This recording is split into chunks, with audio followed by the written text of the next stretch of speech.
श्री स्वामी समर्थ. स्वामी मार्गदर्शन या यूट्यूब चॅनलवर तुमचं मनापासून स्वागत. आज आपण या व्हिडिओमध्ये मोरपंखाचे अद्भुत फायदे बघणार आहोत. तुम्ही कधी विचार केला आहे का, भगवान श्रीकृष्णांच्या मुकुटावर नेहमी मोरपंखच का असतो?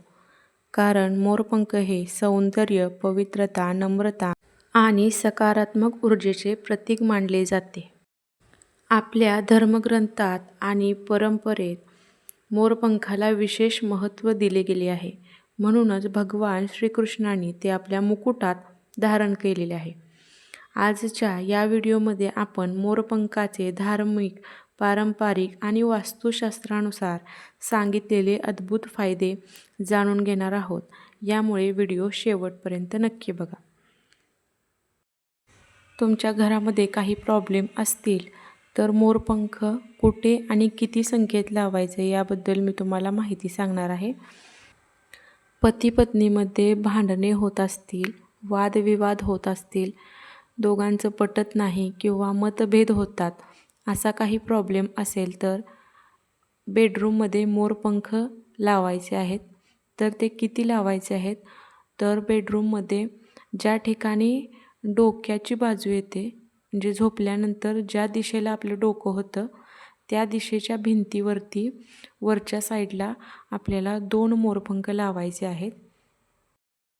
त्यामुळे त्या रूममधली पूर्ण नेगेटिव्ह एनर्जी कमी होऊन एक पॉझिटिव्ह एनर्जी तिथे तयार होते.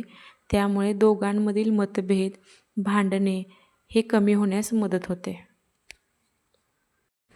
आता त्यानंतर घरामध्ये, कुटुंबामध्ये सासू-सुना किंवा मुलगा वडील असे वेगवेगळ्या नात्यांमध्ये काही मतभेद होत असतील किंवा भांडणे होत असतील किंवा घरामध्ये सतत क्लेश होत असेल तर आपल्याला घराच्या हॉलमध्ये मोरपंख लावायचे आहेत. तर घराच्या हॉलच्या पूर्व भिंतीवर आपल्याला 2 मोरपंख लावायचे आहेत. त्यामुळे घरातील ऊर्जा ही सकारात्मक राहते.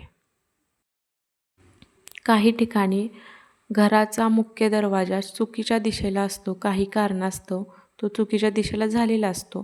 त्यावेळेला काही उपाय म्हणून आपल्याला मुख्य दरवाजाला आतून आणि बाहेरून एक मोरपंख लावायचा आहे.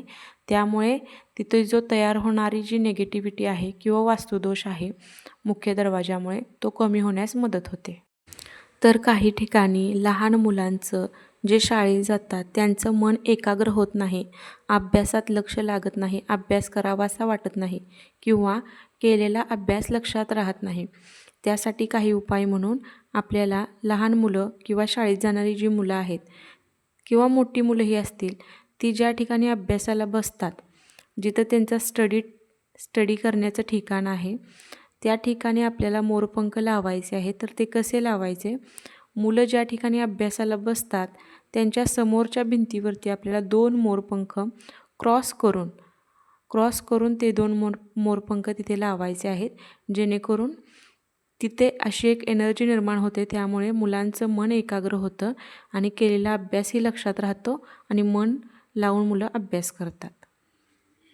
आता पुढचा मोरपंखाचा एक फायदा असा आहे की आपण आजकाल खूप ठिकाणी अपघाताच्या बातम्या, न्यूज ऐकतो की खूप अपघात होत आहेत. तर अपघात टाळण्यासाठी मोरपंखाचा एक फायदा आहे. तो कसा? तर जी आपली गाडीची सीट आहे त्याखाली एक मोरपंख आपल्याला ठेवायचा आहे. किंवा जर तुम्ही 2 व्हीलर वगैरे चालवत असाल, 2 व्हीलर गाडी असेल तुमच्याकडे, तर त्याच्या जे किचन आहे किल्लीचं, तर त्यामध्ये छोटा मोरपंख लावायचा आहे. अशा प्रकारे अपघात टाळण्यासाठी मोरपंखाचा हा फायदा होतो. तसेच उद्योगधंद्यात किंवा व्यापारात बरकत येण्यासाठी, भरभराट होण्यासाठी एक मोरपंखाचा फायदा आहे की ज्या ठिकाणी तुम्ही पैसे ठेवता गल्ल्यामध्ये, त्या ठिकाणी आपल्याला मोरपंख ठेवायचा आहे. तर त्या ठिकाणी आपल्याला 3 मोरपंख ठेवायचे आहेत. त्यामुळे उद्योगधंद्यामध्ये, व्यापारामध्ये तुमचं काही दुकान असेल, शॉप असेल किंवा एखादा व्यवसाय असेल, त्याच्या गल्ल्यामध्ये तुम्ही 3 मोरपंख ठेवू शकता. त्यामुळे उद्योगधंद्यात बरकत होते. तसेच विवाह जुळण्यासाठी ज्यांचा विवाह होत नाही, मुलगा असो किंवा मुलगी, या दोघांनीही हा उपाय केला तर त्याचा फायदा त्यांना होऊ शकतो. ज्या मुलामुलींचा विवाह जमत नाही, होत नाही, त्यांनी 21 मोरपंख राधाकृष्णांच्या मंदिरामध्ये अर्पण करायचे आहेत. यामुळे विवाह लवकर होण्यास मदत होते. अशा प्रकारे मोरपंख घरामध्ये लावल्यामुळे आपल्या घरातील नातेसंबंध चांगले होतातच, त्याचबरोबर घरातील जे वास्तुदोष आहेत तेही कमी होण्यास मदत होते. हा व्हिडिओ जर तुम्हाला उपयुक्त वाटला असेल तर अशाच नवनवीन आणि उपयुक्त माहितीसाठी स्वामी मार्गदर्शन या यूट्यूब चॅनलला सबस्क्राईब करायला विसरू नका. व्हिडिओ आवडला असेल तर लाईक करा आणि तुमच्या जवळच्या आसपासच्या किंवा नातेसंबंधांमध्ये हा प्रॉब्लेम असेल तर त्या लोकांना हा व्हिडिओ शेअर करायला विसरू नका. पुन्हा भेटू अशाच नवीन व्हिडिओसह. धन्यवाद.